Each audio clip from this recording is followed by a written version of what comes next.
Magandang umaga, Philippine Air Force. Alamin natin ang magiging lagay at taya ng panahon ngayong araw ng Sabado, 21 March 2026. Sa kasalukuyan, wala tayong binabantayan na kahit anong sama ng panahon sa loob at labas ng ating Philippine Area of Responsibility. Ngunit yung ating easterlies, yung mainit na hangin na nanggagaling sa dagat Pasipiko ang makakaapekto sa buong bansa. Dahil dito asahan natin ng Southern Leyte at Bohol ay makakaranas ng maulap na kalangitan na may kalat-kalat na pagulan, pagkidlat at pagkulog dulot yan ng ating easterlies. Ang Metro Manila at nalalabing bahagi ng Luzon, ganun na rin sa nalalabing bahagi ng Visayas, asahan naman natin ang bahagi hanggang sa maulap na kalangitan na may pulupulong pagulan, pagkidlat at pagkulog.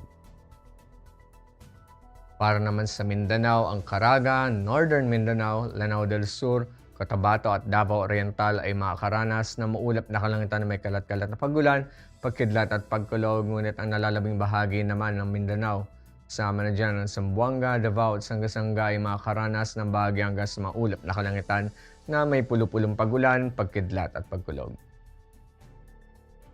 Para sa ating flight level wind chart dito sa may bahagi ng 2,500 feet at 5,000 feet, asahan na natin na iiral yung ating easterlies magmula dito sa may bahagi ng Luzon hanggang sa Mindanao. Asahan natin ang katamtaman ng gusto malalakas na hangin dito sa may area ng Central Luzon, Southern Luzon, ganoon na rin sa bahagi ng Visayas.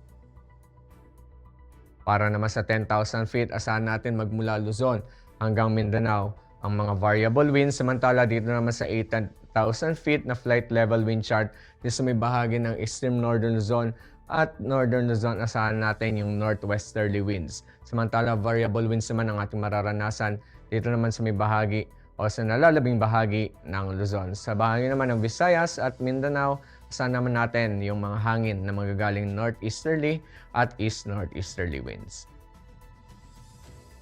Para sa impact nito sa ating flying operations sa Metro Manila at sa nalalabing bahagi ng ating bansa, asahan pa rin natin yung warm and humid air from the Pacific na makapag-enhance ng ating convective activity. Para sa impact nito sa rotary, asahan natin yung mga localized thunderstorms at mga light turbulence na posibleng makaapekto sa ating mga operations o air operations, especially inland during afternoon or evening. Samantala sa fixing naman, asahan pa rin natin yung general fair with possible isolated CBs na makapag-cause ng mga short-term delays at mga turbulence.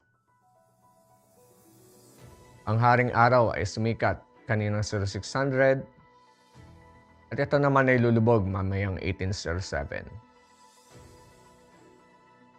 Para sa ating moon illumination, 8% increasing. Para manatiling updated sa lagay at taya ng panahon, i-follow lamang Air Force Weather Center sa aming mga official social media accounts. Sa ngalan ng aming commanding officer na si Colonel Alvijan Cugador, PAF GSC, ako po si Staff Sergeant John Altisal Cipuedes, Philippine Air Force, Weather Broadcaster ng Air Force Weather Center. Muling magandang umaga, Philippine Air Force.